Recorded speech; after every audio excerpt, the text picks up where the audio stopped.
From the Loudoun Times-Mirror newsroom, this is LTM Live. In less than 2 weeks, Virginians will take to the polls to elect a new governor. The Loudoun Times-Mirror recently sat down with both candidates, and this week's LTM Live features our interview with Democratic nominee Creigh Deeds. Here's what Deeds had to say about transportation, which he names as a top issue of the campaign. We have to have a comprehensive approach to transportation from my perspective.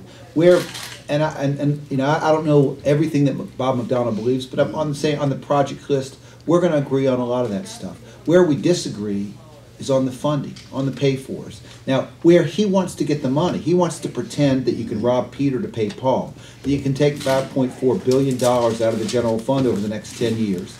To get it paid for, that you can sell the ABC stores and create another pot of money and get money from offshore drilling and from tolling and from other things that have either. That's why the Washington Post calls his laundry list of ideas phony baloney and a plan that won't work.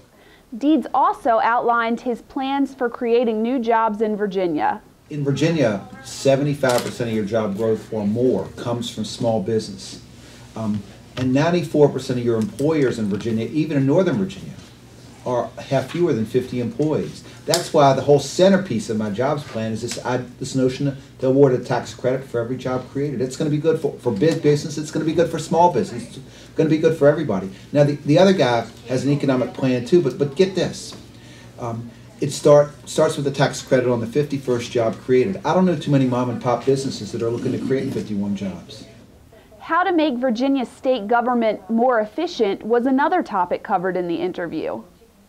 So I've laid out a couple of ideas that I think are going to help us produce efficiencies in state government. Some of them just make lots of sense. One of them, Mark Warner, when he was governor, started this process of having efficiency reviews performed by every school board in the state, incentivized school boards. Well, 33 school boards went through it and produced $25 million in savings.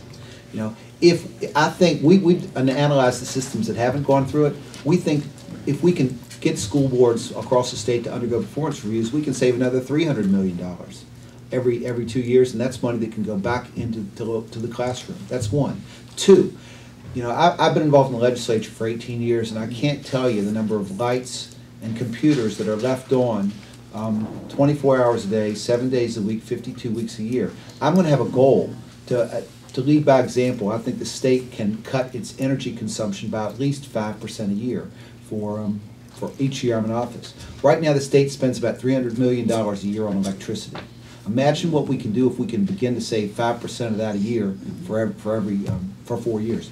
Number three, I'm going to put every agency of state government through efficiency reviews. A bunch of states have gone through undergone efficiency reviews in the way they manage government. West Virginia, New Mexico, and Texas are three.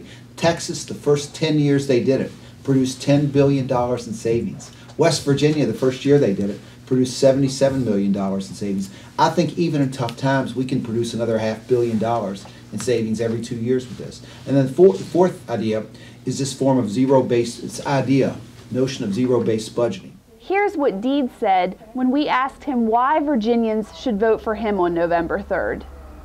When I was a little boy, growing up on a farm in the eastern end of Bath County, we didn't have a whole lot, but I had a great uncle, great because he was my grandmother's little brother. He had summer camps, and because I was in the family, I got the freeload at the camps, at the boys' camp. And on the first day of camp, Uncle Frank would say, boys, you're going to get out of this camp exactly what you put into it. Well, when I was 7 years old, I had no idea what that old man was talking about. But the older I've gotten, the more I realize that that's the lesson of life. And people that know me will tell you that I put everything I've got into everything I do. And if I have this extraordinary opportunity to be the 71st governor of the Commonwealth of Virginia, I will be all in every day working to create economic opportunity for all Virginians in every corner of the Commonwealth. I think I've got what it takes to see the whole playing field. That's it for this week's LTM Live. Next week, we'll feature our interview with Republican candidate Bob McDonnell. Hope to see you back.